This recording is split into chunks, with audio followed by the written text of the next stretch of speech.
Hello friends, सोचिए जरा, क्या आपने नोटिस किया है कि हम पहले 2-3 घंटे काम कर लेते थे, लेकिन आज 10 मिनट भी फोकस करना मुश्किल हो गया है।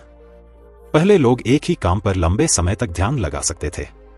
एक किताब पढ़ना, एक प्रोजेक्ट पर काम करना, या किसी एक विचार में डूब जाना। लेकिन आज कुछ बदल गया है। हम काम शुरू करते हैं और कुछ ही मिनटों में हमारा ध्यान भटक जाता है, कभी फोन की तरफ, कभी किसी नोटिफिकेशन की तरफ, कभी बिना वजह ही किसी नई चीज की तरफ। और धीरे धीरे हमें लगने लगता है कि शायद समस्या हमारे अंदर है। हम सोचते हैं कि हम आलसी हो गए हैं, हमारी विल पावर कम हो गई है, या हम पहले जितने डिसिप्लिन्ड नहीं रहे। लेकिन सच्चाई यह नहीं है। असली समस्या हमारी मेहनत या विल पावर नहीं है।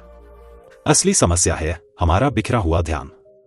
आज की दुनिया इस तरह डिजाइन हो चुकी है कि हमारा दिमाग हर कुछ मिनटों में किसी नई चीज की तरफ खिंच जाता है। एक नोटिफिकेशन, एक मैसेज, एक वीडियो, एक स्क्रॉल, और हर बार हमारा फोकस थोड़ा थोड़ा कमजोर होता जाता है। यही वजह है कि आज ज्यादातर लोग थके हुए नहीं हैं, बल्कि उनका ध्यान बिखरा हुआ है। और जब ध्यान बिखर जाता है तो सबसे आसान काम भी मुश्किल लगने लगता है। लेकिन अच्छी बात यह है कि फोकस कोई रहस्यमयी शक्ति नहीं है। यह एक सिस्टम है, एक पैटर्न, जिसे समझकर हम अपने दिमाग को फिर से ट्रेन कर सकते हैं। और इसी सिस्टम को समझने के लिए हमें सबसे पहले देखना होगा, आज की दुनिया में हमारा ध्यान इतनी आसानी से टूटता क्यों है। Chapter 1, the broken attention. अगर हम थोड़ा ध्यान से अपनी रोज की जिंदगी को देखें तो एक अजीब सा पैटर्न दिखाई देता है। हम किसी काम को शुरू करते हैं, लेकिन हमारा ध्यान ज्यादा देर तक उसी काम पर नहीं टिकता। कुछ मिनट काम, फिर फोन की तरफ एक नजर, फिर थोड़ा काम, फिर अचानक किसी मैसेज की याद, फिर एक छोटा सा ब्रेक, जो अक्सर स्क्रॉलिंग में बदल जाता है। और देखते ही देखते 20-30 मिनट निकल जाते हैं, लेकिन असली काम आगे नहीं बढ़ता।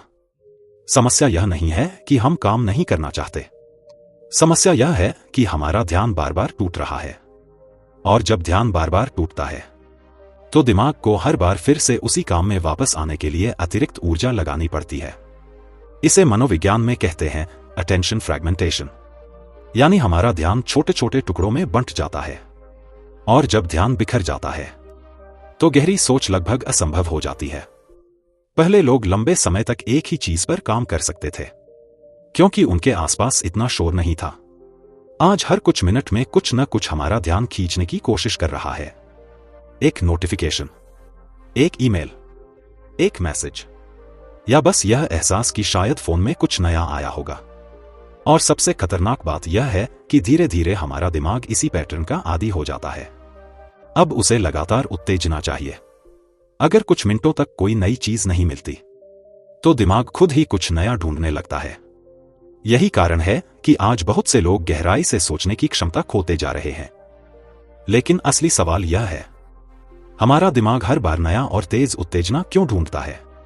और क्यों एक साधारण नोटिफिकेशन भी हमारा ध्यान इतनी आसानी से तोड़ देता है? इसका जवाब हमें दिमाग के एक छोटे से केमिकल में मिलता है, डोपामिन।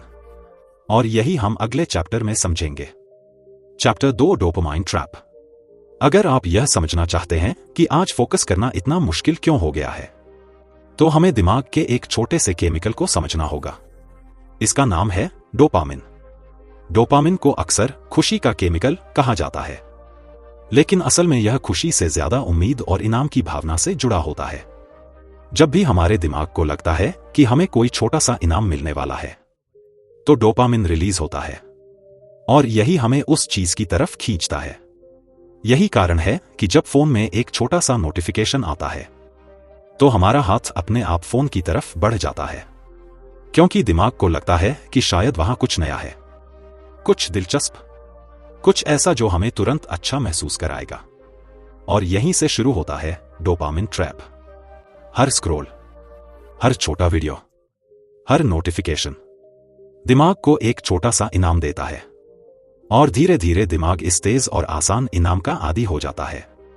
अब समस्या यह होती है कि जब हमें कोई गंभीर काम करना होता है, जैसे पढ़ाई, लिखना या कोई बड़ा प्रोजेक्ट, तो वह दिमाग को उतना तेज इनाम नहीं देता।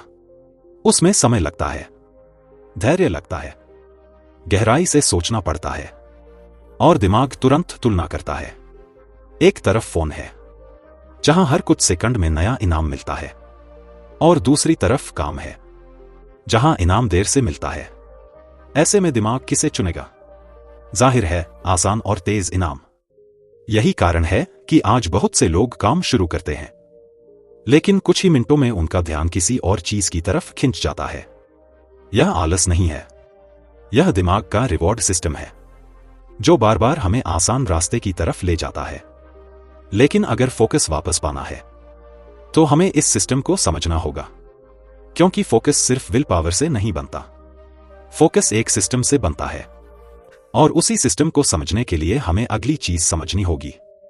फोकस का असली फॉर्मूला क्या है? चैप्टर 3 दी फोकस इक्वेशन। अब तक हमने दो चीजें समझ ली हैं।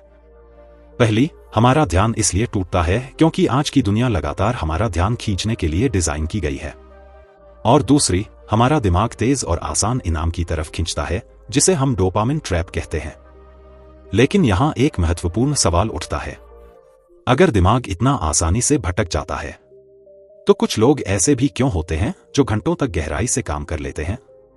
वे लेखक जो कई कई घंटे लिखते हैं, वे वैज्ञानिक जो एक ही समस्या पर लंबे समय तक सोचते रहते हैं, या वे लोग जो किसी काम में इतने डूब जाते हैं कि उन्हें समय का पता ही नहीं चलता।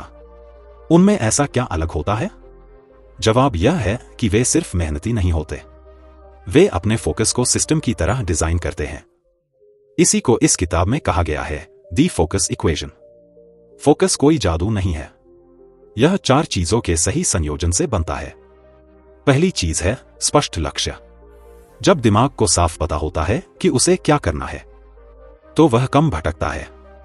लेकिन जब लक्ष्य धुंधला होता है, जैसे आज थोड़ा काम करना है, तो दिमाग तुरंत आसान रास्ते खोजने लगता है। दूसरी चीज है डिस्ट्रैक्शन की कमी। अगर आपके आसपास लगातार नोटिफिकेशन, आवाजें और रुकावटें हैं, तो आपका ध्यान बार बार टूटेगा। तीसरी चीज है पर्यावरण। हम अक्सर सोचते हैं कि फोकस सिर्फ दिमाग की ताकत से बनता है, लेकिन सच यह है कि हमारा वातावरण हमारे व्यवहार को बहुत ज्यादा प्रभावित करता है। एक साफ और शांत जगह, जहां कम रुकावट हो, वह दिमाग को गहराई से सोचने में मदद करती है। और चौथी चीज है ऊर्जा। थका हुआ दिमाग गहराई से सोच नहीं सकता। अगर नींद पूरी नहीं है, अगर शरीर थका हुआ है, तो फोकस अपने आप कमजोर हो जाएगा। इस तरह अगर हम इसे सरल भाषा में समझें, तो फोकस का असली फॉर्मूला कुछ ऐसा बनता है। स्पष्ट लक्ष्य प्लस कम रुकावट प्लस सही वातावरण प्लस पर्याप्त ऊर्जा, गहरा फोकस। लेकिन यहां एक और दिलचस्प बात है। हम अक्सर सोचते हैं कि फोकस बनाने के लिए हमें अपने आप को ज्यादा डिसिप्लिन्ड बनाना होगा। लेकिन सच्चाई यह है कि फोकस ज्यादातर समय डिसिप्लिन से नहीं, बल्कि वातावरण से बनता है। और यही हम अगले अध्याय में समझेंगे, कैसे सिर्फ अपने वातावरण को बदलकर हम अपने फोकस को कई गुना मजबूत बना सकते हैं। Chapter 4 environment hack. हम अक्सर मानते हैं कि फोकस एक अंदर की ताकत है, कि अगर हम पर्याप्त मजबूत होंगे, अगर हमारी विल पावर ज्यादा होगी, तो हम किसी भी माहौल में ध्यान लगा सकेंगे। लेकिन वास्तविकता थोड़ी अलग है।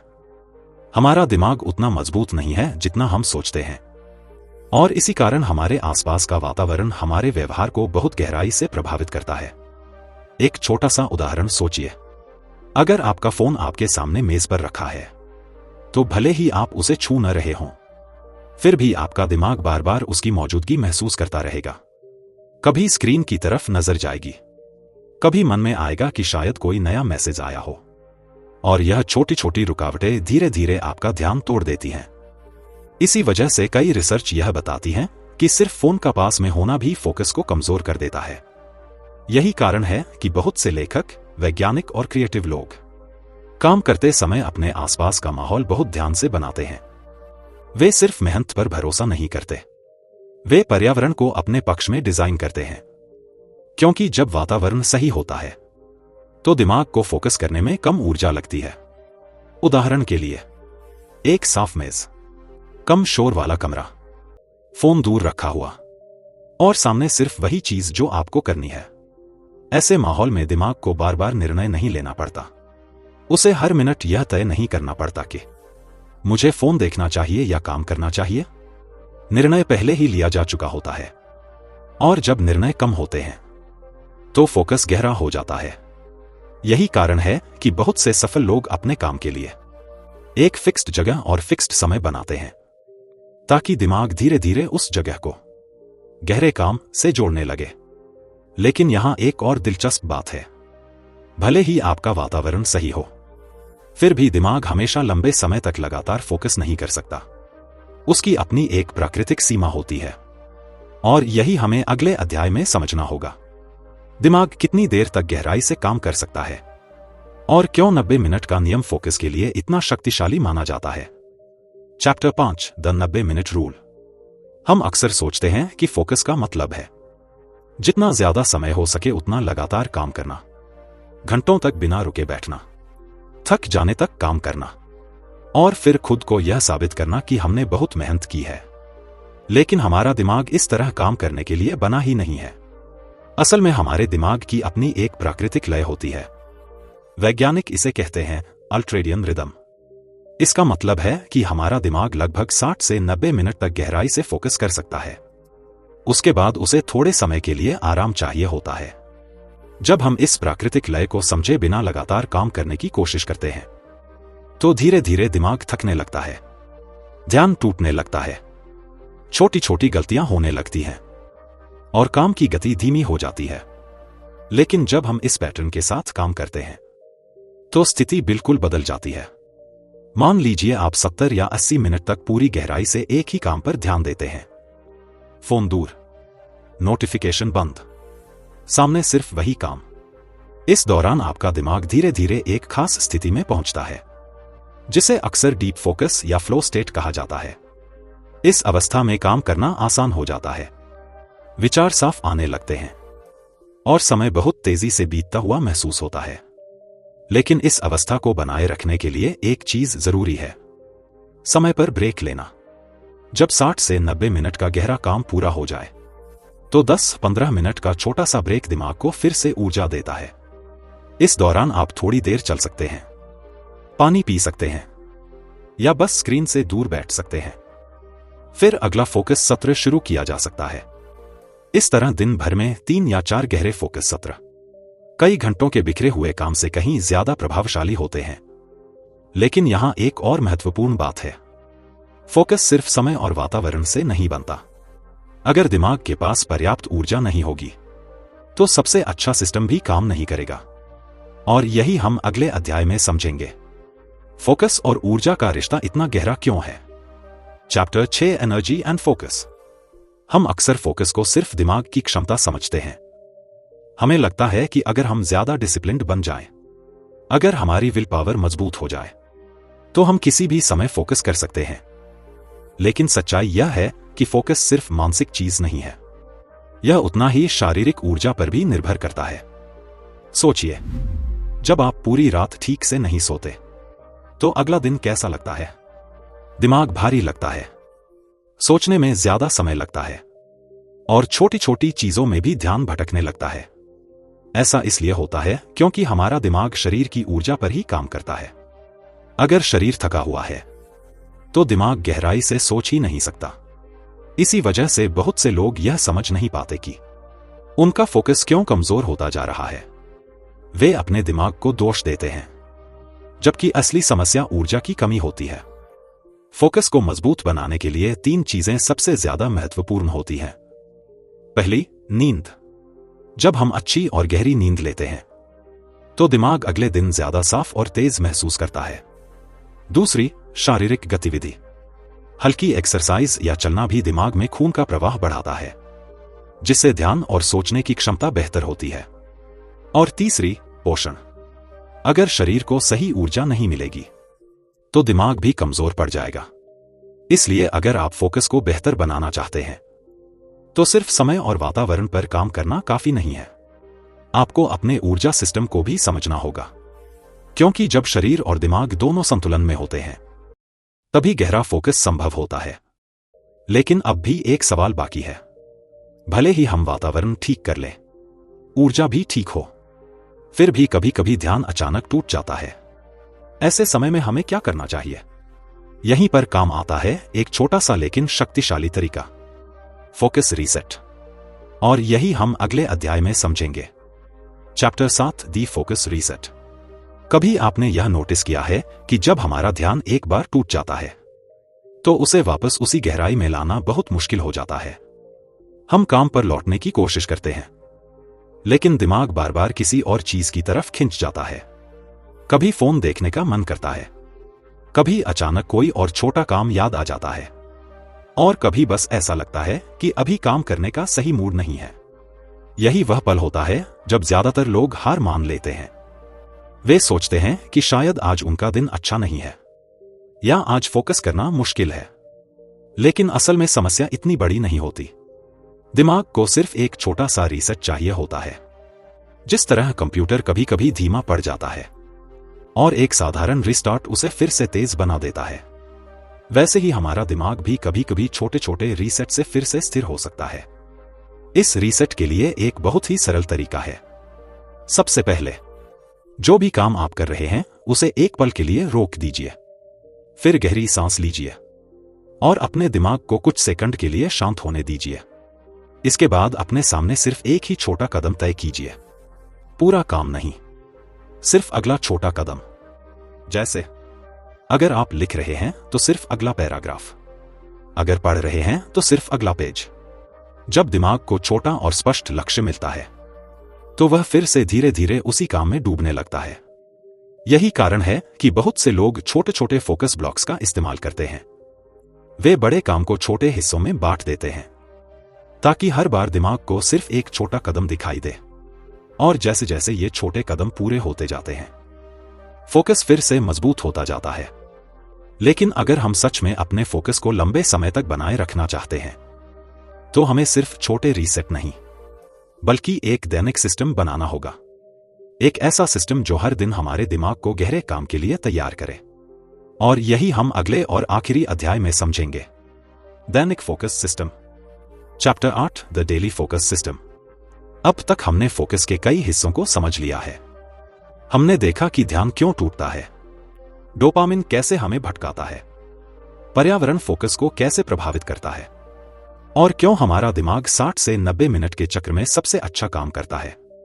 लेकिन इन सब बातों का असली फायदा तभी होगा जब इन्हें एक दैनिक सिस्टम में बदला जाए, क्योंकि फोकस एक बार की कोशिश से नहीं बनता, यह रोज के छोटे छोटे पैटर्न से बनता है। बहुत से लोग दिन की शुरुआत बिना किसी योजना के करते हैं। वे सुबह उठते हैं, फोन देखते हैं, नोटिफिकेशन पढ़ते हैं, और धीरे धीरे उनका दिमाग दूसरे लोगों की दुनिया में उलझ जाता है। इसका असर यह होता है कि दिन की शुरुआत से ही उनका ध्यान बिखर जाता है। लेकिन जो लोग गहराई से काम करना जानते हैं वे सुबह के समय को अलग तरीके से इस्तेमाल करते हैं। वे दिन के सबसे महत्वपूर्ण काम को दिन के पहले फोकस सत्र में रखते हैं, क्योंकि सुबह दिमाग सबसे ताजा होता है। उस समय अगर हम फोन और छोटे छोटे डिस्ट्रैक्शन से दूर रहें तो हमारा दिमाग आसानी से गहरे फोकस में जा सकता है। इसके बाद दिन को 3 हिस्सों में बांटा जा सकता है। सुबह गहरे और महत्वपूर्ण काम के लिए, दोपहर हल्के कामों और बातचीत के लिए, और शाम दिन की समीक्षा और अगले दिन की योजना के लिए। जब हम इस तरह दिन को डिजाइन करते हैं तो हमारा दिमाग धीरे धीरे एक स्थिर पैटर्न सीख लेता है। उसे पता होता है कि किस समय गहराई से काम करना है और किस समय आराम करना है। और यही फोकस का असली रहस्य है।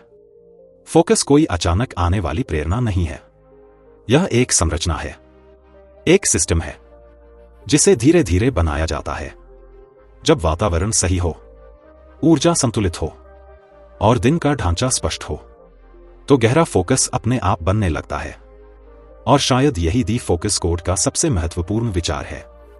हमारा ध्यान कमजोर नहीं हुआ है, हमने बस उस सिस्टम को खो दिया है जो कभी हमारे ध्यान को मजबूत बनाता था। और जैसे ही हम उस सिस्टम को फिर से बनाते हैं हमारा दिमाग एक बार फिर गहराई से सोचने लगता है, क्योंकि असली बदलाव ज्यादा मेहनत से नहीं आता बल्कि सही फोकस से आता है। फाइनल चैप्टर, दी फोकस कोड।